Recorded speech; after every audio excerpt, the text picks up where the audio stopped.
영미는 손목시계를 바라보았다. 서울역 광장, 오전 9시. 매일 반복되는 일상이었지만 오늘따라 손이 떨렸다. 67세, 여행 가이드 생활 11년째. 쓸쓸함을 떨치기 위해 시작한 일이 어느새 그녀의 전부가 되어 있었다. 여러분, 여기 모이세요. 오늘은 서울 감성여행 코스로 모시겠습니다. 영미는 마이크를 들고 말했다. 20명 남짓한 시니어 관광객들이 하나둘 모여들었다. 대부분 60을 넘긴 이들. 여행사에서 기획한 시니어 감성 투어의 단골 고객들이었다. 안녕하세요, 여러분. 저는 오늘 여러분과 함께할 가이드 박영미입니다. 오늘 우리는 서울의 7080 추억이 숨쉬는 곳들을 돌아볼 거예요. 영미는 익숙한 멘트를 읊었다. 그러면서도 관광객들의 표정을 하나하나 살폈다. 요양병원에서 왔다는 할머니, 부동산으로 망했다는 할아버지, 황혼 이혼 후 혼자가 된 아주머니. 모두가 저마다의 사연을 안고 있었다. 첫 번째로 갈 곳은 북촌화 농마을이에요. 그 다음은 인사동, 그리고 대학로의 옛 음악다방까지. 서울의 과거와 현재를 느끼는 시간이 될 거예요. 영미는 관광버스로 이들을 안내했다. 버스가 출발하자 그녀는 창밖을 바라보았다. 서울의 높은 빌딩들 사이로 흐르는 시간이 마치 그녀의 인생처럼 느껴졌다. 한때는 가수의 꿈을 품었던 그녀였다. 하지만 지금은 다른 이들의 추억을 소개하는 사람이 되어 있었다. 북촌화 농마을에 도착했다. 좁은 골목길을 걸으며 영미는 관광객들에게 설명했다. 이곳은 우리나라 전통 한옥이 밀집해 있는 곳이에요. 70년대만 해도 이런 한옥에 사는 것이 흔한 일이었죠. 할머니 한 분이 물었다. 가이드님은 한옥에서 사셨어요? 영미는 잠시 생각에 잠겼다. 네, 저도 어릴 적에는 춘천에 있는 한옥에서 자랐어요. 그때는 동네 친구들과 뛰어놀던 기억이 나네요. 추억을 떠올리며 영미의 눈빛이 흐려졌다. 그때 그녀가 꿈꾸던 세상은 지금과 달랐다. 춘천 소양강 변에서 기타를 치며 노래하던 그 시절, 그녀에게는 꿈이 있었다. 혹시 가이드님은 결혼하셨어요? 한 참가자가 물었다. 영미는 미소를 지으며 대답했다. 했었죠. 전 방송국 PD였던 남편과 20년을 살았어요. 하지만 지금은 따로 살고 있어요. 그녀는 더 이상 말을 잇지 않았다. 이혼 뒤 외로움, 외국에 있는 아들과의 드문 연락, 그리고 한때의 꿈, 모두 다 지나간 이야기일 뿐이었다. 점심시간이 되자 영미는 인사동의 한 전통찻집으로 일행을 안내했다. 비 오는 인사동 거리, 처마 끝에서 떨어지는 빗방울을 보며 영미는 생각했다. 무대는 없지만 내 목소리는 아직 살아있다고 믿고 싶었어. 근데 이젠 그냥 버티는 삶이지. 찻집에서 오미자차를 마시며 영미는 참가자들의 이야기를 들었다. 모두가 자신처럼 인생의 구비구비를 지나온 사람들이었다. 오후 일정을 마치고 영미는 자신의 원룸으로 돌아왔다. 좁은 방, 작은 침대, 그리고 오래된 라디오. 그녀의 전부였다. 라디오에서는 7080 노래가 흘러나왔다. 영미는 살며시 따라 불렀다. 그땐 몰랐어. 떠나간 널 다시 볼 수 없단 걸. 창밖으로는 서울의 밤이 내려앉고 있었다. 내일도 그녀는 또 다른 관광객들을 만나 같은 코스를 돌며 같은 설명을 할 것이다. 하지만 그녀의 마음속에는 아직 채워지지 않은 그리움이 남아 있었다. 영미는 서랍에서 낡은 사진첩을 꺼냈다. 20대 시절 대학가요제를 준비하던 그녀의 모습과 그 옆에 서 있는 청년. 정호였다. 영미는 사진을 보며 한숨을 내쉬었다. 모든 게 변했지만 그 아픔만은 여전했다. 내일은 새 투어. 7080 서울 추억 여행. 영미는 내일의 일정표를 확인하며 눈을 감았다. 가이드로서의 삶, 낯익은 서울, 그리고 여전히 낯선 그녀의 마음. 아침 8시. 영미는 서둘러 화장을 마치고 오늘의 투어 자료를 확인했다. 7080 서울 추억여행. 가장 인기 있는 코스 중 하나였다. 마지막으로 거울을 보며 입술에 옅은 립스틱을 바른 뒤 영미는 집을 나섰다. 서울역. 오늘도 영미는 정확히 9시에 도착했다. 손에는 작은 국기가 들려 있었다. 관광객들이 하나둘 모여들기 시작했다. 영미는 명단을 체크하며 미소 지었다. 이정숙님, 김영자님, 박상철님. 영미는 이름을 부르며 출석을 확인했다. 그런데 명단의 마지막 이름에서 그녀의 손이 멈췄다. 정호. 그 순간 중절모를 쓴 남자가 무리에서 한 걸음 나섰다. 60대 중반의 단정한 차림새. 하지만 영미의 눈에는 40년 전 그 청년의 모습이 겹쳐 보였다. 네, 저 윤정호입니다. 그가 손을 들어 인사했다. 영미는 숨을 삼켰다. 실수였을까? 아니면 우연? 설마. 그 정호? 아니겠지. 그런데 그 사람이면. 안 돼. 안녕하세요, 여러분.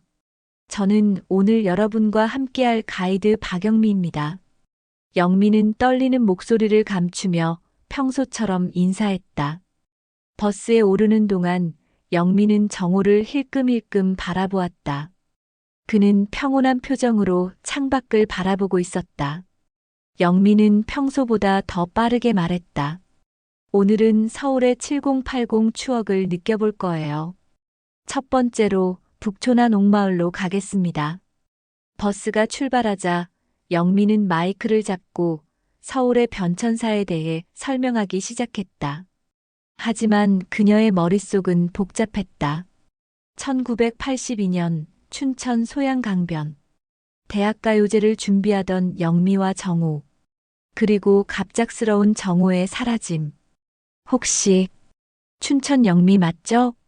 영미가 한 참가자에게 물을 나눠주고 있을 때였다. 정호가 그녀 앞에 서 있었다. 영미는 얼음처럼 굳었다. 춘천이요? 네, 소양강 옆에서 기타 치던. 아닌가요? 영미는 급히 다른 참가자에게 다가갔다. 물 더 필요하신 분 계세요? 북촌한 옥마을에 도착했다. 영미는 평소보다 빠른 걸음으로 앞장섰다. 그녀는 정호에게서 최대한 거리를 두려 했다. 여기는 조선시대부터 양반들이 살던 곳으로. 영미의 설명이 이어지는 동안 그녀는 정호가 계속 자신을 바라보고 있다는 것을 느꼈다. 옛 추억이 물밀듯이 밀려왔다. 춘천의 여름밤, 정호가 쳐주던 기타 소리, 그리고 영미가 부르던 노래. 잊고 싶던 기억들이었다. 가이드님, 예전에 가수셨어요? 한 할머니가 물었다. 영미는 잠시 당황했다. 아, 그냥 어릴 때 노래를 좋아했어요. 아마추어였죠. 목소리가 참 좋으신데요. 한 곡 불러주시면 안 될까요? 영미는 난처한 표정을 지었다. 다음에 기회가 되면요. 점심시간 한옥 카페에서 다과를 즐기는 동안 영미는 정호가 다른 참가자들과 대화하는 모습을 지켜보았다. 그는 여전히 사람들 사이에서 인기가 많았다. 대학 시절에도 그랬다. 모든 사람이 정호에게 끌렸다. 박 가이드님, 저랑 춘천에서 알던 사이 맞죠? 정호가 다시 다가와 물었다. 영미는 차가운 눈빛으로 그를 바라보았다. 죄송합니다만 오해이신 것 같네요. 아, 그런가요? 제가 잘못 알았나 보네요. 정호는 미소를 지으며 물러났지만 그의 눈빛은 여전히 영미를 향하고 있었다. 오후 일정은 인사동과 대학로를 거쳐 종로의 예찻집까지. 영미는 기계처럼 설명을 이어나갔다. 머릿속은 혼란스러웠다. 왜 정우가 여기 있는 거지? 어떻게 알고 왔을까? 이건 우연일까? 아니면 대학로에 도착했을 때 영미는 옛 음악 감상실 앞에서 걸음을 멈췄다. 여기는 7080년대 젊은이들이 음악을 들으며 꿈을 키우던 곳이에요. 지금은 많이 변했지만 그때 정우가 말했다. 그때 이곳에서 작은 연인들을 많이 틀었죠? 영미는 놀란 눈으로 정우를 바라보았다. 그것은 그녀가 가장 좋아하던 노래였다. 그들의 노래였다. 네, 맞아요. 영미는 짧게 대답했다. 저녁이 되자 투어는 종료되었다. 영미는 서울역에서 참가자들과 인사를 나누었다. 정우만 빼고 그는 마지막까지 남아 있었다. 오늘 정말 좋은 시간이었습니다, 가이드님. 정우가 말했다. 영미는 냉랭하게 고개를 끄덕였다. 감사합니다. 안녕히 가세요. 내일도 같은 코스인가요? 아, 네. 하지만 내일은 다른 가이드가. 아니요. 저는 박영미 가이드님과 함께하고 싶습니다. 정호의 눈빛이 진지했다. 영미는 입술을 깨물었다. 그건 회사에 문의하셔야 합니다. 집으로 돌아오는 길, 영미는 흔들리는 마음을 진정시키려 했다. 40년. 그 긴 세월이 지났는데도 왜 이렇게 가슴이 아픈 걸까? 정호는 그녀의 노래를, 그녀의 꿈을 앗아간 사람이었다. 적어도 영미는 그렇게 믿고 있었다. 원룸에 도착한 영미는 소파에 몸을 던졌다. 라디오를 켰다. 아이러니하게도 작은 연인들이 흘러나왔다. 영미는 눈을 감았다. 마음속에서는 한 가지 의문이 계속해서 맴돌았다. 정호, 왜 지금 나타난 거야? 40년이 지나서. 아침이 밝았다. 영미는 잠을 설쳤다. 정호의 등장은 그녀의 평온했던 일상을 뒤흔들었다. 출근 준비를 하며 그녀는 회사에 전화를 걸었다. 오늘 투어 참가자 명단 좀 확인해 주세요. 전화 너머로 동료의 목소리가 들려왔다. 어제 오셨던 분들 대부분 오늘도 신청하셨어요. 특히 윤정호 님이라는 분은 일주일 전체 코스를 등록하셨다네요. 영미의 손에서 커피잔이 떨어질 뻔했다. 일주일 전체요? 네. VIP로 등록하셨어요. 소문에 의하면 전 방송국 중역이셨다고. 전화를 끄는 영미는 깊은 한숨을 내쉬었다. 피할 수 없다면 맞서야 할 시간이었다. 서울역. 오늘도 정확히 9시. 영미는 참가자들을 맞이했다. 정호는 어제보다 더 단정한 차림으로 나타났다. 감색 코트에 베이지색 머플러. 영미의 시선을 의식한 듯 그가 미소 지었다. 어제는 정말 좋은 투어였습니다. 영미는 고개만 끄덕였다. 오늘의 코스는 경복궁과 창덕궁, 그리고 종로의 옛 다방들을 돌아보는 일정이었다. 여러분, 오늘은 조선의 궁궐과 근대 서울의 모습을 살펴보는 시간을 갖겠습니다. 버스 안에서 영미는 마이크를 잡고 설명했다.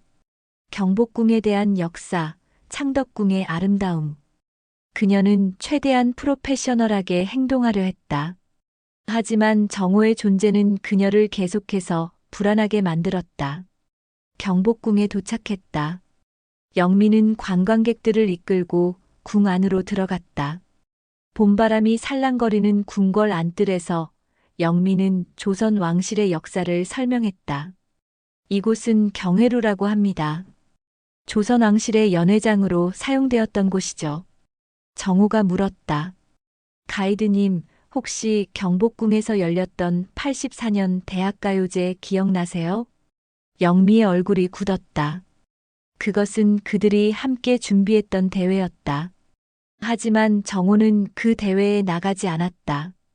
대신 영미의 노래를 가지고 사라졌다고 그녀는 믿고 있었다. 죄송합니다만 투어와 관련 없는 질문은 삼가주세요. 점심시간 창덕궁 근처의 한식당에서 식사를 하는 동안 영미는 정우와 최대한 거리를 두었다. 하지만 식사가 끝나갈 무렵 정우는 그녀에게 다가왔다. 영미 씨, 잠시 얘기 좀 할 수 있을까요? 죄송합니다만 저는 모든 참가자분들께 동등하게 시간을 나눠드려야 해서요. 영미는 급히 자리를 피했다. 오후 일정은 창덕궁과 비원을 돌아보는 것이었다. 아름다운 정원 사이로 영미는 참가자들을 안내했다. 그녀의 설명은 평소처럼 상세했지만 마음은 전혀 다른 곳에 있었다. 비원의 연못 앞에서 휴식을 취하는 동안 한 노부부가 영미에게 다가왔다. 가이드님, 어제 정호 씨가 그러는데 옛날에 같이 노래하셨다고요? 영미는 놀란 눈으로 노부부를 바라보았다. 아, 그건 오해예요.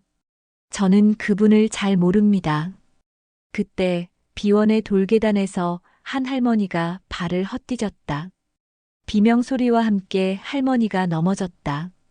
영미는 급히 달려갔다. 괜찮으세요? 어디 다치셨어요? 할머니는 발목을 잡고 신음했다. 아이고, 너무 아파. 정우가 재빨리 다가와 도왔다. 구급차를 불러야겠습니다. 혼란스러운 상황 속에서 영미는 여행사에 연락했다.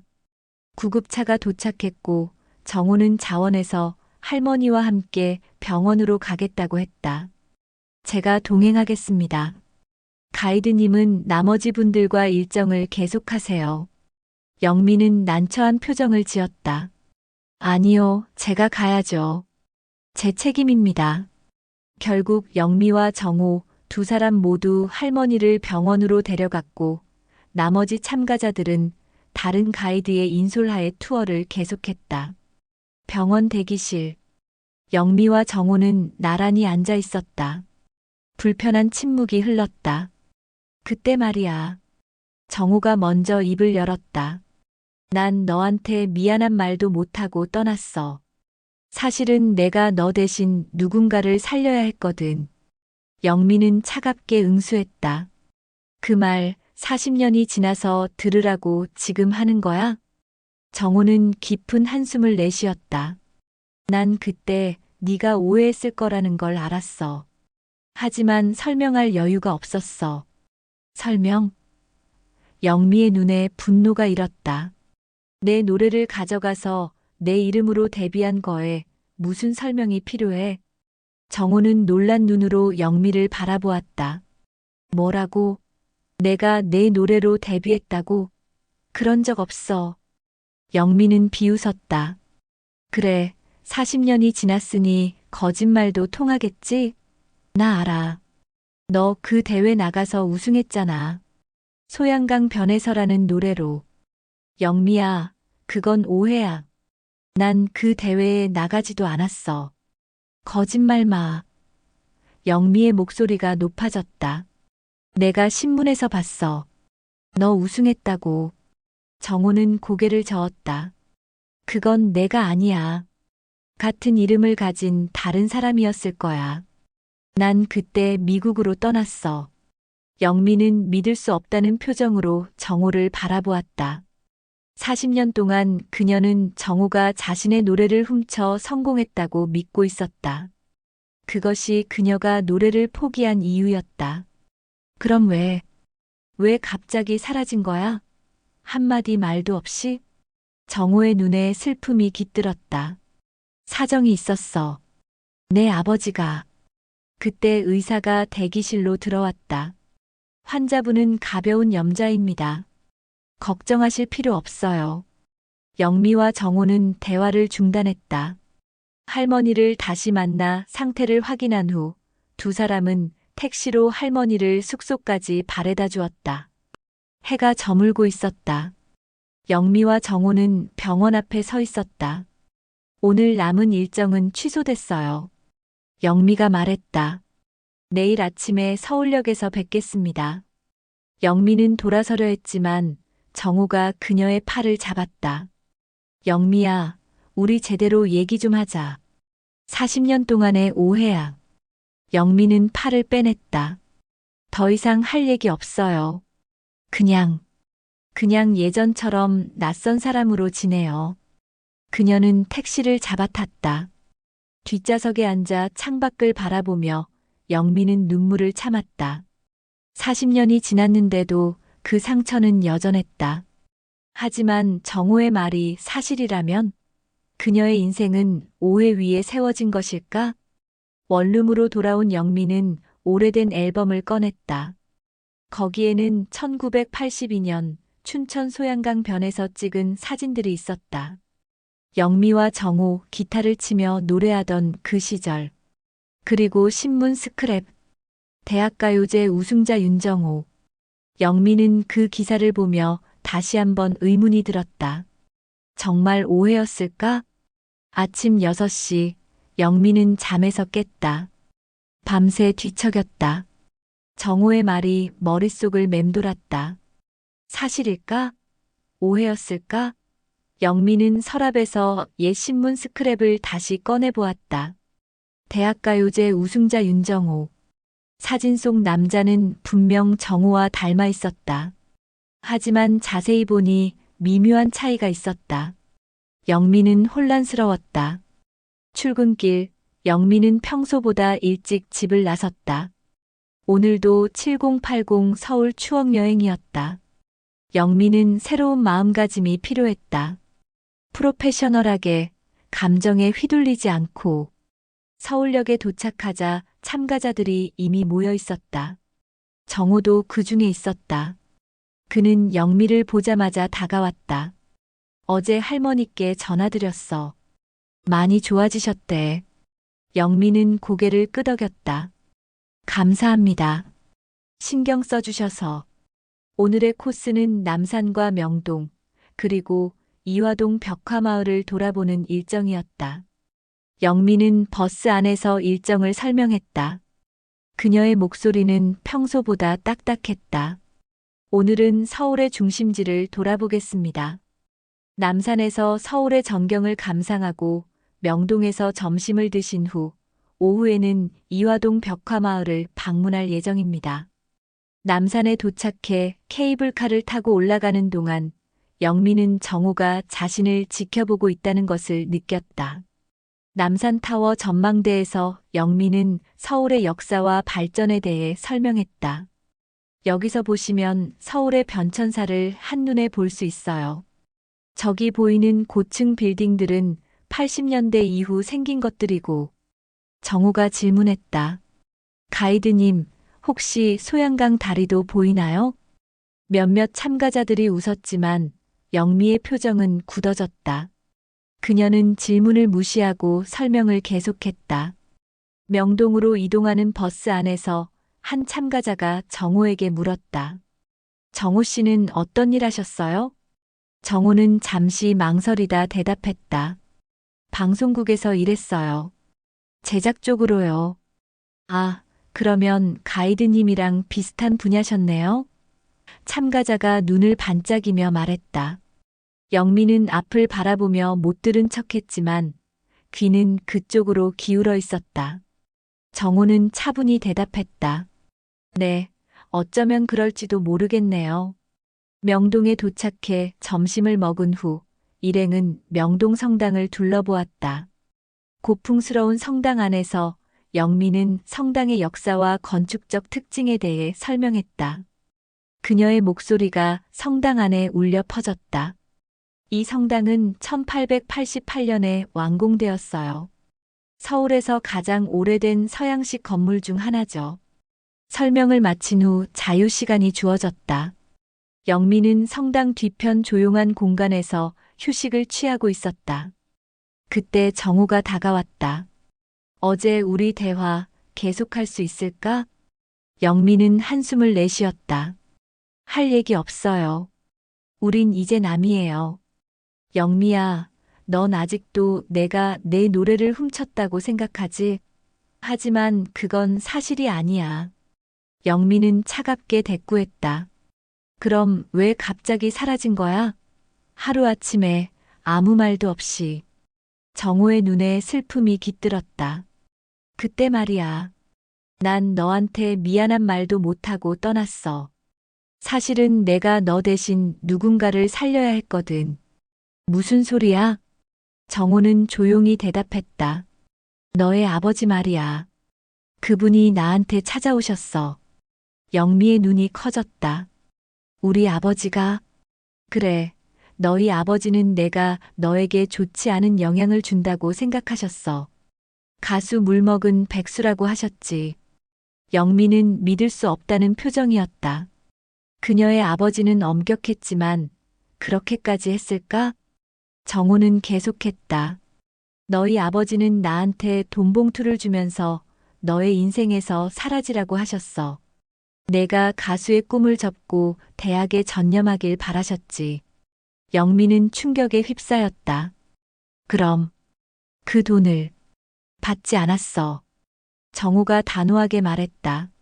난 그 돈을 돌려드리고 대신 너를 위해 떠나겠다고 약속했어. 너희 아버지는 내가 너에게 연락하면 너를 대학에서 자퇴시키겠다고 협박하셨어. 영미는 기억을 더듬었다. 정호가 사라진 후 그녀의 아버지는 그녀를 서울로 데려와 명문대 편입을 도왔다. 그리고 얼마 후 그녀는 방송국 PD를 만나 결혼했다. 모든 게 아버지의 계획이었던 걸까? 그럼 우승 기사는? 그 신문 스크랩에 있는 윤정호는? 정호는 쓴웃음을 지었다. 우연의 일치야. 내 이름이 흔하진 않지만 다른 윤정호가 우승했나 봐. 난 그때 이미 미국으로 떠난 뒤였어. 영미는 혼란스러웠다. 40년 동안 믿어왔던 진실이 무너지고 있었다. 그런데 참가자들이 모이는 소리가 들렸다. 자유시간이 끝난 것이다. 일정을 계속해야 해요. 영미는 서둘러 자리를 떴다. 오후 일정, 이화동 벽화마을로 향하는 버스 안에서 영미는 생각에 잠겼다. 정호의 이야기가 사실이라면 그녀의 인생은 오해 위에 세워졌다. 그녀가 미워했던 사람은 실제로는 희생자였던 셈이다. 벽화마을에 도착해 좁은 골목길을 걸으며 영미는 기계적으로 설명을 이어갔다. 하지만 그녀의 마음은 다른 곳에 있었다. 정호는 그녀 뒤에서 조용히 따라오고 있었다. 벽화 중 하나가 영미의 시선을 사로잡았다. 소양강 다리를 배경으로 기타를 치는 청년과 노래하는 소녀. 너무나 익숙한 모습이었다. 영미는 숨을 들이켰다. 이 벽화는 79년 대학가요제를 기념하는 작품입니다. 영미는 떨리는 목소리로 설명했다. 투어를 마치고 서울역으로 돌아오는 길 한 참가자가 정호에게 물었다. 정호 씨, 방송국에서 어떤 일 하셨어요? 다른 참가자가 끼어들었다. 정호 씨, 방송국 부회장이셨죠? 예전에 뉴스에서 봤어요. 영미는 놀란 눈으로 정호를 바라보았다. 정호는 겸연쩍은 표정으로 미소 지었다. 네, 잠시 그런 직함을 가진 적이 있습니다. 버스가 서울역에 도착했다. 참가자들은 하나둘 헤어졌다. 영미는 정호를 피해 서둘러 걸었지만 그가 그녀를 따라잡았다. 영미야, 부탁이 하나 있어. 내일 투어 후에 잠시 시간을 내줄 수 있을까? 확인시켜주고 싶은 게 있어. 영미는 망설였다. 하지만 마음 한구석에서는 진실을 알고 싶은 욕망이 일었다. 생각해 볼게요. 집으로 돌아오는 길, 영미는 혼란스러웠다. 정호의 말이 사실이라면 그녀는 40년 동안 잘못된 분노와 원망을 품고 살아온 셈이다. 그리고 정호는 방송국 부회장? 그는 그녀가 생각했던 것보다 훨씬 성공한 삶을 살았던 것 같았다. 원룸에 도착한 영미는 오래된 가방을 꺼냈다. 그 안에는 그녀가 가장 소중히 여기던 물건들이 있었다. 낡은 카세트 테이프, 악보들, 그리고 노래 가사를 적은 수첩. 영미는 수첩을 펼쳤다. 소양강변에서 작은 연인들, 그대에게. 그녀가 쓴 노래 가사들이었다. 그런데 영미는 문득 깨달았다. 수첩이 하나 더 있었는데 어디 있지? 가장 소중히 여기던 완성되지 않은 노래들을 담은 수첩. 영미는 방을 뒤지기 시작했지만 찾을 수 없었다. 언제부터 없어진 거지? 분명히 이사 올 때 가져왔는데. 영미는 불안한 마음으로 침대에 누웠다.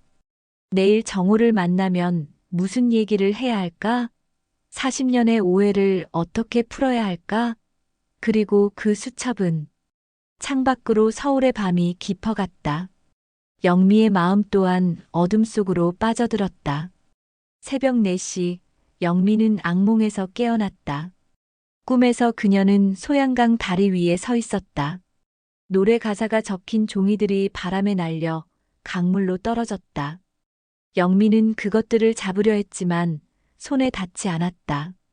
그리고 정우가 강 건너편에서 그녀를 바라보고 있었다. 가사 수첩. 영미는 방을 뒤지기 시작했다. 옷장, 서랍, 책장 아래까지. 하지만 찾을 수 없었다. 그 수첩에는 그녀의 미완성 노래들, 가장 진솔한 감정을 담은 가사들이 있었다. 6시, 영미는 체념한 듯 샤워를 했다. 오늘은 투어 넷째 날. 덕수궁과 서대문형무소, 그리고 서촌 한옥마을을 돌아보는 일정이었다. 영미는 정호와 마주할 준비를 해야 했다. 서울역에 도착했을 때 정호는 이미 와 있었다. 그의 손에는 작은 종이봉투가 들려 있었다. 안녕하세요, 영미 씨. 정호가 인사했다. 영미는 미약하게 고개를 끄덕였다. 안녕하세요. 다른 참가자들이 모이기 전 정호는 조용히 말했다. 어제 얘기 생각해봤어? 영미는 잠시 망설이다 대답했다. 네. 투어 끝난 후에 시간 낼게요. 덕수궁으로 향하는 버스 안에서 영미는 오늘의 일정을 설명했다. 그녀의 목소리는 평소보다 차분했다. 오늘은 대한제국의 마지막 궁궐인 덕수궁을 시작으로 근현대사의 아픔이 담긴 서대문형무소, 그리고 서촌 한옥마을을 방문할 예정입니다. 덕수궁에 도착해 석조전을 둘러보는 동안 영미는 정호가 다른 참가자들과 어울리며 대화하는 모습을 지켜보았다. 그는 사람들 사이에서 자연스러웠다. 점심시간 서촌의 한 식당에서 식사를 하는 동안 한 참가자가 정호에게 물었다. 정호 씨, 지금은 무슨 일 하세요? 방송국은 그만두셨다면서요? 정호는 미소 지으며 대답했다. 네, 은퇴했습니다. 지금은 그냥 오래된 인연들을 찾아다니는 중이에요. 그의 시선이 영미에게 향했다. 영미는 얼굴이 달아오르는 것을 느꼈다. 다른 참가자가 끼어들었다. 근데 정호 씨, 요즘 뉴스에 자주 나오시던데. 뭔가 법정 소송 같은 거? 식당이 갑자기 조용해졌다. 정호의 표정이 굳었다. 아, 그건 그냥 가족 간의 작은 문제입니다. 유산 관련해서요. 영미는 놀란 눈으로 정호를 바라보았다. 뉴스에 나올 정도의 소송? 그가 무슨 일에 휘말린 걸까? 서대문 형무소에 도착했다. 영미는 역사적 배경과 형무소의 구조에 대해 설명했다. 이곳에서 많은 애국자들이 고문을 당하고 목숨을 잃었습니다. 하지만 그들의 정신은 살아있어요. 정호가 말했다. 때로는 오해와 잘못된 믿음으로 인해 사람들이 상처를 받기도 하죠. 영미는 정호의 눈을 마주 보았다. 그의 말이 단순히 역사적 맥락을 넘어 그들의 과거를 가리키고 있다는 것을 알았다. 서촌 한옥마을로 이동하는 길, 영미는 자신의 가방을 살폈다. 노래 가사 수첩이 없었다. 영미는 심장이 쿵쾅거리는 것을 느꼈다. 어제까지만 해도 거기 있었는데. 무슨 일 있어요? 옆자리에 앉은 할머니가 물었다. 영미는 억지 미소를 지었다. 아니요, 괜찮아요. 그냥 뭔가 잃어버린 것 같아서요. 서촌에 도착해 좁은 골목길을 걸으며 영미는 이곳의 역사적 의미와 유명 인사들의 고택에 대해 설명했다. 하지만 그녀의 마음은 잃어버린 수첩에 가 있었다. 투어의 마지막 장소는 윤동주 시인의 언덕이었다. 영미는 윤동주의 생애와 작품에 대해 이야기했다. 윤동주 시인은 서시에서 죽는 날까지 하늘을 우러러 한 점 부끄럼이 없기를 바랐습니다. 우리 모두의 바람이 아닐까요? 정호의 눈에 깊은 감동이 어렸다. 영미는 처음으로 그를 다르게 보기 시작했다. 투어가 끝나고 참가자들과 작별 인사를 나눈 후 영미와 정호는 근처 카페로 향했다. 초가을의 저녁 햇살이 서촌의 기와 지붕을 물들이고 있었다. 테이블에 앉자 정호는 종이봉투를 꺼냈다. 이거 너한테 돌려주려고 가져왔어. 영미는 의아한 표정으로 봉투를 열었다. 그리고 그녀의 눈이 커졌다. 그것은 그녀가 잃어버렸다고 생각했던 노래 가사 수첩이었다. 이게 어떻게? 영미는 떨리는 손으로 수첩을 받아들었다. 정호는 쓴웃음을 지었다. 사실은 내가 가지고 있었어. 40년 동안. 무슨 소리야? 정호는 깊은 한숨을 내쉬었다. 그때 내가 춘천을 떠날 때 내 방에 들렀어. 마지막으로 인사하려고. 하지만 넌 없었고. 내 책상 위에 이 수첩이 있었어. 너의 일부를 간직하고 싶어서. 미안하지만 가져갔어. 영미의 눈에 눈물이 고였다. 40년 동안 이걸 갖고 있었다고? 정호는 고개를 끄덕였다. 미국에서 방송국에서 일할 때도, 그리고 부회장이 되었을 때도 항상 내 책상 서랍에 있었어. 내 노래를 읽으면서 힘을 얻었어. 영미는 수첩을 열었다. 옛 가사들, 미완성 멜로디의 악보, 그리고 그녀의 젊은 날의 꿈이 거기 있었다. 마지막 페이지에는 그대에게 못다한 말이라는 제목의 노래였다. 그런데 영미가 조심스럽게 물었다. 뉴스에 나왔다는 소송은 뭐야? 정호의 표정이 어두워졌다. 아, 그건 내 아들들이 회사 지분과 유산을 놓고 다투는 거야. 난 은퇴하면서 재산 대부분을 기부하기로 결정했거든. 아들들이 그걸 막으려고 소송을 건 거지. 영미는 놀랐다. 그럼 정호 씨는 지금 사실 별로 가진 게 없어. 큰 집도 팔았고 지금은 그냥 작은 아파트에서 혼자 살고 있어. 하지만 후회는 없어. 내가 진짜 원하는 건 따로 있으니까. 그의 눈빛이 영미를 향했다. 영미는 가슴이 떨리는 것을 느꼈다. 40년이 지났는데도 그 눈빛은 변함없었다.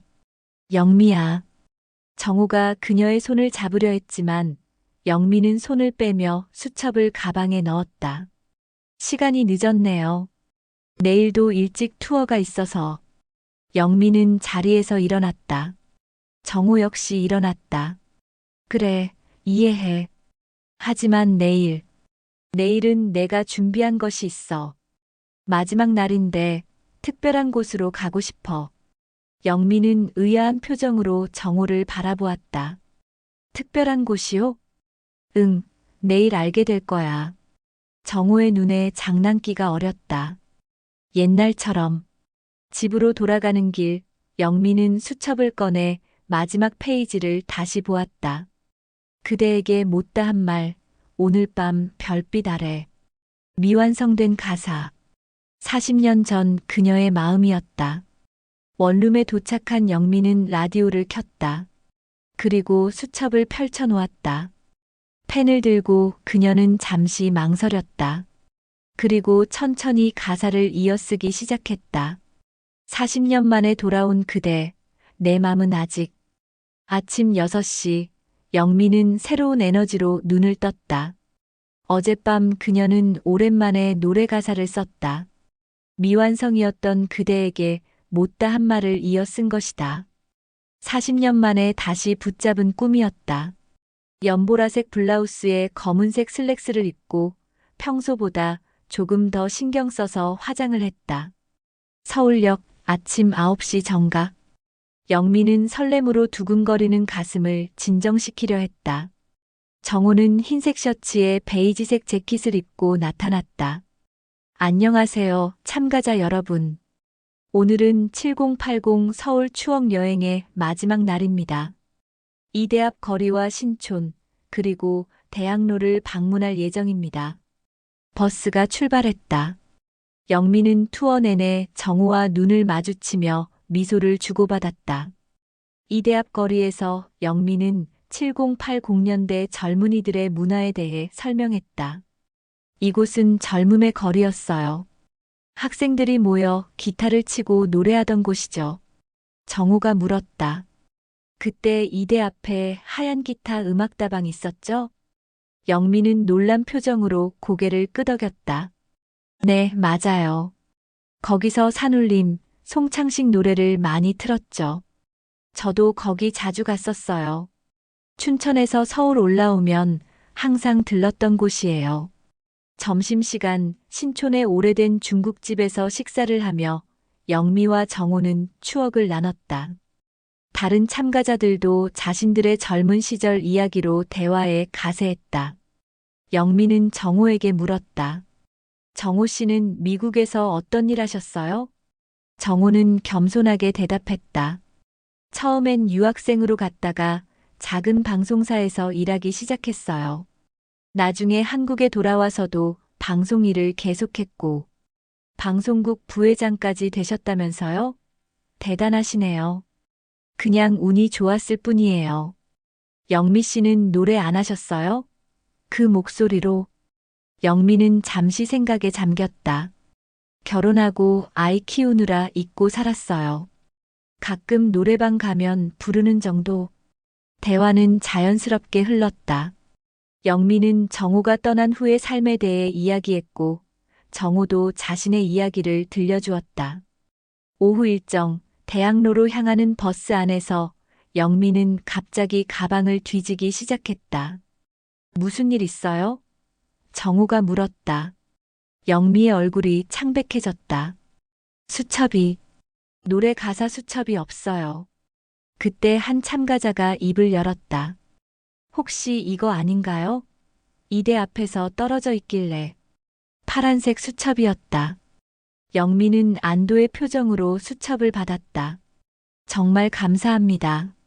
이건 제게 정말 소중한 물건이에요.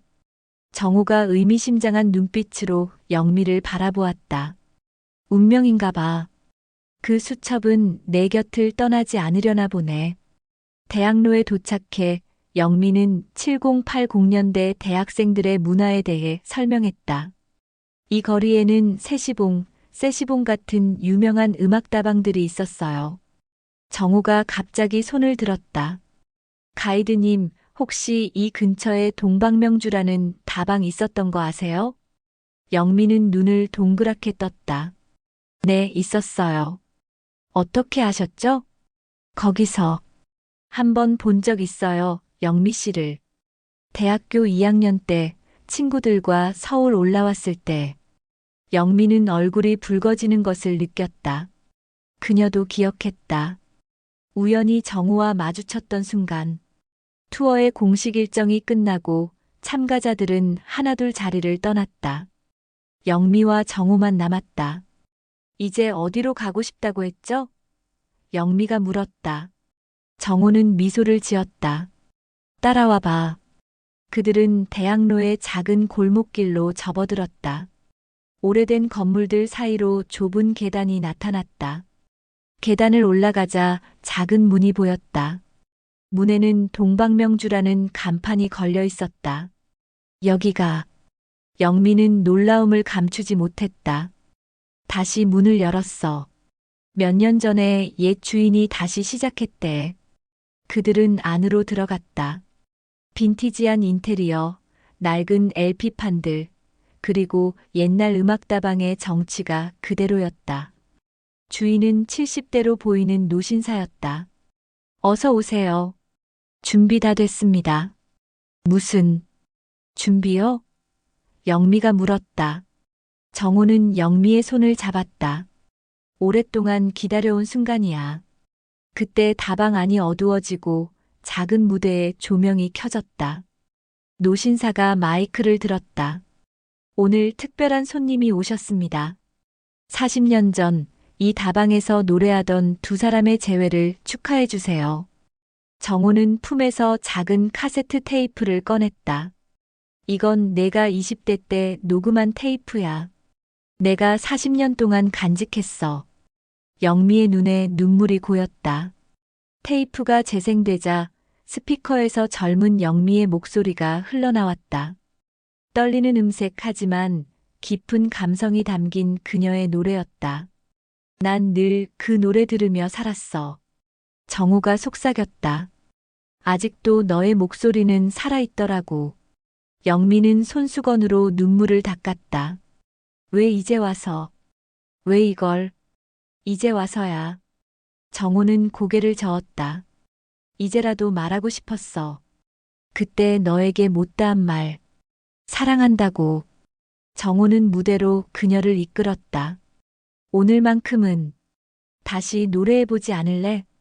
영미는 망설였다. 정호가 기타를 들고 그녀 곁에 앉았다. 그리고 익숙한 전주를 치기 시작했다. 작은 연인들. 그들의 노래였다. 영미는 떨리는 목소리로 노래를 시작했다. 처음에는 희미했지만 점점 자신감을 찾아갔다. 40년이 지났지만 그녀의 목소리는 여전히 아름다웠다. 정호의 기타 연주와 그녀의 목소리가 어우러졌다. 노래가 끝나자 다방 안의 손님들이 박수를 보냈다. 영미의 눈에는 기쁨의 눈물이 고였다. 정호가 그녀의 손을 잡았다. 이제 우리 오해를 풀 수 있을까? 영미는 고개를 끄덕였다. 40년. 긴 시간이었네요. 하지만 아직 늦지 않았어. 우리에겐 아직 시간이 있으니까. 그들은 함께 다방을 나왔다. 저녁 노을이 대학로의 거리를 물들이고 있었다. 영미는 가방에서 노래 가사 수첩을 꺼냈다. 그리고 정호에게 건넸다. 어젯밤에 썼어요. 40년 만에. 정호는 수첩을 펼쳤다. 새롭게 이어 쓴 그대에게 못다 한 말의 가사였다. 그는 천천히 가사를 읽었다. 그리고 눈을 들어 영미를 바라보았다. 아름다워. 내 마음처럼. 영미는 미소 지었다. 이제 새로운 시작을 할 수 있을까요? 40년이 지났지만 정호는 그녀의 손을 잡았다. 시작하자, 영미야. 우리의 두 번째 이야기를. 다음 날 아침, 영미는 평소보다 일찍 눈을 떴다. 어제의 감동이 아직 가시지 않았다. 그녀는 작은 꽃무늬 원피스를 꺼내 입었다. 오늘은 투어 마지막 날이 아니었지만 영미에게는 특별한 날이었다. 정호와의 약속이 있었다. 집을 나서기 전 영미는 거울 앞에 서서 자신을 바라보았다. 67세의 얼굴이었지만 눈빛은 20대로 돌아간 듯 빛났다. 그녀는 미소 지었다. 오늘도 좋은 하루가 될 거야. 여행사에 도착한 영미는 상사에게 말했다. 저 오늘 하루 휴가를 쓰고 싶은데요. 상사는 의아한 표정이었다. 갑자기요? 오늘 관광객들은 어떻게? 대신 다른 가이드님께 부탁드렸어요. 정말 중요한 일이 생겼거든요. 상사는 고개를 끄덕였다. 알겠습니다. 박 가이드님은 항상 성실하셨으니까요. 서울역 카페에서 영미는 정호를 기다렸다. 약속 시간보다 10분 일찍 도착했는데 정호는 이미 와 있었다. 기다리셨어요? 영미가 물었다. 정호는 미소 지었다. 아니, 방금 왔어. 그런데 오늘 투어는? 휴가 냈어요. 영미가 쑥스럽게 웃었다. 오늘 하루 정도는. 정호의 눈이 반짝였다. 잘 됐네. 오늘 특별한 계획이 있거든. 그들은 택시를 타고 홍대 앞으로 향했다. 젊은이들의 거리, 활기찬 에너지가 넘치는 곳이었다. 여기는 왜 온 거예요? 영미가 물었다. 정호는 미소를 지었다. 곧 알게 될 거야. 그들은 작은 골목길로 접어들었다. 뮤직 스튜디오라는 간판이 보였다.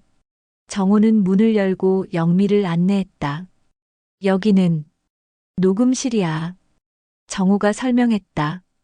어제 내 노래를 듣고 생각했어. 이제라도 내 목소리를 기록으로 남기면 어떨까? 영미는 놀란 표정이었다. 녹음이요? 저같이 늙은 목소리가 뭐가? 나이는 상관없어. 너의 감성, 너의 이야기가 담긴 노래. 그건 언제나 가치가 있어. 스튜디오 안에는 젊은 음악 프로듀서가 기다리고 있었다. 안녕하세요, 윤 회장님. 준비 다 됐습니다. 정호는 프로듀서에게 고개를 끄덕였다. 고마워요, 정준 씨. 이분이 박영미 선생님이세요. 영미는 당황했다. 저는 노래를 제대로 불러본 지가 너무 오래돼서. 정호는 그녀의 손을 잡았다. 걱정 마. 우리 같이 할 거야. 옛날처럼. 녹음실 안으로 들어가자 정호는 기타를 집어들었다. 영미 앞에는 마이크가 놓여 있었다. 어떤 노래 부를까? 정호가 물었다. 영미는 수첩을 꺼냈다. 이번에 완성한 노래요. 정호는 가사를 보고 몇 번 기타를 쳐보았다. 그리고 고개를 끄덕였다. 좋은 곡이야. 시작해볼까? 녹음 버튼이 눌리고 정호의 기타 소리가 흘러나왔다. 영미는 처음에는 떨렸지만 점점 자신감을 찾아갔다. 그녀의 목소리는 나이가 들었지만 오히려 더 깊은 감성이 묻어났다. 서울의 밤은 내게 너무 멀었지. 그땐 몰랐어. 하지만 지금 들리네요, 내 노래가. 1시간 동안 그들은 3곡을 녹음했다. 작은 연인들, 소양강 변에서, 그리고 영미가 새로 완성한 그대에게 못다한 말. 녹음을 마치고 두 사람은 스튜디오 밖으로 나왔다. 어떻게 이런 기회를 마련해 준 거예요? 영미가 물었다. 정호는 쑥스럽게 웃었다. 사실은 내가 작은 음악 제작사를 갖고 있어. 은퇴 후에 시작한 거야. 젊은 음악가들 돕는 일을 하고 있거든. 음악 제작사요? 그럼 방송국 부회장은? 응, 7년 전에 은퇴했어. 그리고 새로운 일을 시작했지. 항상 음악이 좋았으니까. 영미는 감동했다. 정호 씨는 결국 음악으로 돌아왔네요. 그래, 아마 운명인가 봐. 그리고 정호가 망설이다 말을 이었다. 너도 찾아왔고. 그들은 점심을 먹으러 근처 식당으로 향했다. 식사를 하며 정호는 영미에게 제안했다. 영미야, 생각해봤는데. 우리 함께 작은 공연 어때? 다음 주 토요일 동방명주에서. 영미는 놀란 표정이었다. 공연이요? 저같이 늙은이가. 나이는 상관없어. 우리 세대를 위한 음악, 우리의 이야기. 7080 감성이 그리운 사람들에게 선물이 될 거야. 영미는 망설였다. 하지만 어제의 경험, 녹음실에서의 시간이 그녀에게 자신감을 주었다. 해볼게요. 하지만 많이 떨릴 것 같아요. 정호는 환하게 웃었다. 이미 준비 다 해놨어. 그냥 수락해 주길 기다렸지. 오후 그들은 한강공원을 산책했다. 가을 햇살이 강물에 반짝였다. 영미는 문득 물었다. 정호 씨, 왜 갑자기 나를 찾아온 거예요? 40년이나 지났는데. 정호는 잠시 걸음을 멈추고 강을 바라보았다. 작년에 건강검진을 받았는데 심장에 문제가 있다고 했어. 그때 생각했지. 내가 정말 후회 없이 살아왔나? 그러다 내 생각이 났어. 가장 큰 후회, 가장 못다한 말. 영미의 눈에 눈물이 고였다. 그럼 지금은? 건강은 어때요? 괜찮아.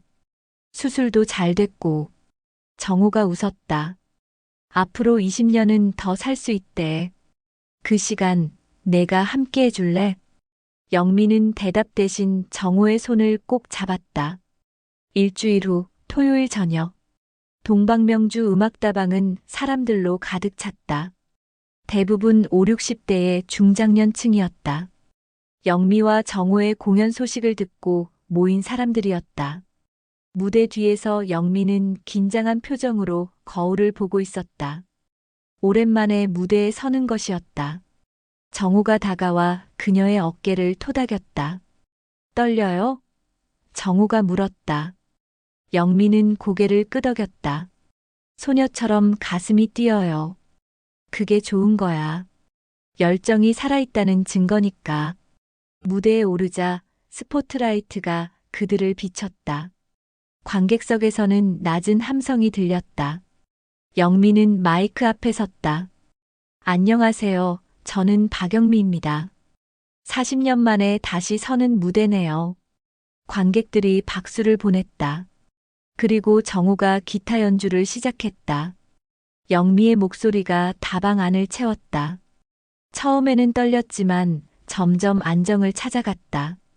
그녀의 노래에는 40년의 세월, 기다림과 그리움, 그리고 새로운 시작의 희망이 담겨 있었다.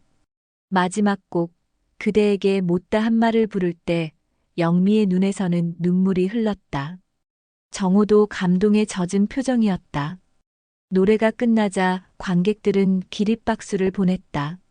무대 위에서 정우는 영미의 손을 잡고 관객들에게 인사했다. 그리고 그녀에게 다가가 작은 상자를 건넸다. 이건 뭐예요? 영미가 물었다. 정우는 미소 지었다. 열어봐. 상자 안에는 작은 반지가 있었다. 소박하지만 아름다운 은반지였다. 너무 늦었을까? 우리 다시 시작해 볼래? 영미의 눈에서 눈물이 흘렀다. 그녀는 고개를 끄덕였다. 네, 시작해요. 이번에는 끝까지. 관객들은 두 사람의 모습에 다시 한번 뜨거운 박수를 보냈다. 그 중에는 영미의 투어에 참가했던 사람들도 있었다. 한 할머니가 앞으로 나와 꽃다발을 건넸다. 인생은 말이야. 할머니가 영미의 손을 잡으며 말했다. 자식이나 돈이 다가 아니야.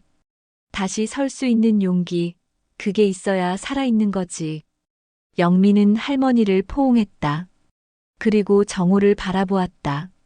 그들의 두 번째 이야기가 시작되고 있었다. 1년 후 가을.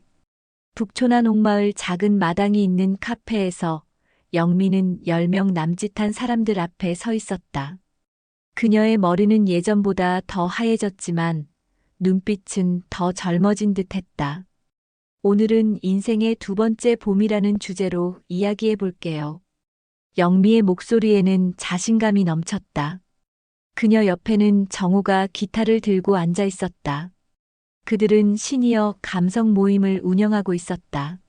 매주 토요일 비슷한 나이대의 사람들이 모여 음악을 듣고 이야기를 나누고 때로는 함께 노래를 부르는 모임이었다. 저는 60대 후반에 다시 무대에 섰어요. 40년 만에요. 영미는 웃으며 말했다. 늦었다고 생각했죠. 하지만 알고 보니 전혀 늦지 않았어요. 카페 안에는 영미가 예전에 투어를 인솔했던 참가자들도 있었다. 그들은 영미의 변화를 지켜보며 미소 지었다. 정우가 기타 연주를 시작했다. 영미는 노래를 불렀다. 그녀의 앨범 그대에게 못다 한 말의 타이틀곡이었다. 그렇다 영미는 68세에 첫 앨범을 냈다. 작은 음반이었지만 그녀 또래 청중들에게 큰 반향을 일으켰다. 노래가 끝나자 박수 소리가 일었다. 영미는 미소 지었다. 저희 앨범이 큰 히트를 친 건 아니지만 저와 비슷한 경험을 하신 분들에게 위로가 되었다고 해요. 그것만으로도 충분히 행복해요. 모임이 끝난 후 영미와 정우는 함께 북촌 골목길을 걸었다. 이제 그들은 부부였다. 작년 겨울 소박한 결혼식을 올렸다. 영미의 아들은 미국에서 날아와 축하해 주었고 정호의 두 아들도 참석했다. 다음 주 제주도 공연 준비는 잘 돼가? 정호가 물었다. 영미는 고개를 끄덕였다. 응, 근데 좀 떨려. 이번에는 더 큰 무대라서. 정호는 그녀의 손을 꼭 잡았다. 잘할 거야. 넌 항상 무대 위에서 빛나니까. 그들은 이제 작은 순회 공연도 하고 있었다. 7080 감성 콘서트라는 이름으로 전국의 시니어들을 찾아다니며 노래했다. 많은 관객이 오는 건 아니었지만 그들에게는 충분했다. 집으로 돌아오는 길, 영미는 문득 물었다. 정호야, 행복해? 정호는 미소 지었다. 이렇게 늦게 찾은 행복이 더 소중하게 느껴져. 너는? 나도. 이렇게 늦게 시작할 줄은 몰랐지만 지금이 내 인생에서 가장 행복한 시간인 것 같아. 그들의 집은 북촌의 작은 한옥이었다. 정호가 그의 아파트를 팔고 마련한 곳이었다. 마당에는 작은 나무와 꽃들이 심어져 있었다. 저녁 먹기 전에 잠깐 기타 연습할까? 정호가 제안했다. 영미는 고개를 끄덕였다. 그래, 새 곡도 한번 해보자. 그들은 마당에 앉아 함께 노래했다. 가을 저녁 공기가 선선했다. 얼마 후 초인종이 울렸다. 영미가 문을 열자 예전 투어 참가자 중 한 명인 할머니가 서 있었다. 영미 선생님, 제가 손녀를 데려왔어요. 선생님 노래를 꼭 들려주고 싶었거든요. 영미는 반갑게 그들을 맞이했다. 20살 남짓한 손녀는 쑥스러운 듯 고개를 숙였다. 할머니가 선생님 노래를 정말 좋아하세요. 저도 들어보고 싶었어요. 그날 저녁 영미와 정호의 작은 마당은 세대를 뛰어넘는 음악회장이 되었다. 60대부터 20대까지 서로 다른 세대가 함께 노래를 부르고 이야기를 나눴다. 밤이 깊어 손님들이 돌아간 후 영미는 정호에게 기대어 누웠다. 생각해보면 참 신기해. 내가 여행 가이드가 아니었다면 우리는 다시 만나지 못했을 거야. 정호는 그녀의 머리를 쓰다듬었다. 모든 일에는 이유가 있나 봐. 내가 사람들에게 서울을 안내하던 그 시간들이 결국 우리를 다시 만나게 해준 거지. 영미는 미소 지었다. 이제는 나도 내 길을 찾은 것 같아. 나만의 노래를 부르는 법을. 창밖으로 서울의 밤이 내려앉고 있었다. 영미는 이제 더 이상 낯설지 않은 이 도시에서 자신의 두 번째 인생을 살고 있었다. 가이드로서 다른 이들의 추억을 안내하던 그녀는 이제 자신만의 이야기를 노래하고 있었다. 정호가 잠들기 전 영미에게 속삭였다. 내일은 어떤 노래를 만들까? 영미는 눈을 감으며 대답했다. 아직 우리 앞에는 많은 빈 악보가 있어. 함께 채워나가자. 그들의 인생은 여전히 진행 중이었다. 사실 모든 인생은 끝날 때까지 완성되지 않는 노래와 같은 것이다. 영미는 이제 그 사실을 알았다. 그리고 자신의 노래를 당당히 부를 수 있게 되었다. 비로소 나를 노래하는 법을 배운 것이다. 이야기가 재미있으셨나요? 좋아요와 구독으로 응원해 주시면 더 많은 감동적인 이야기로 찾아뵙겠습니다. 여러분의 작은 관심이 저에게는 큰 힘이 됩니다. 감사합니다.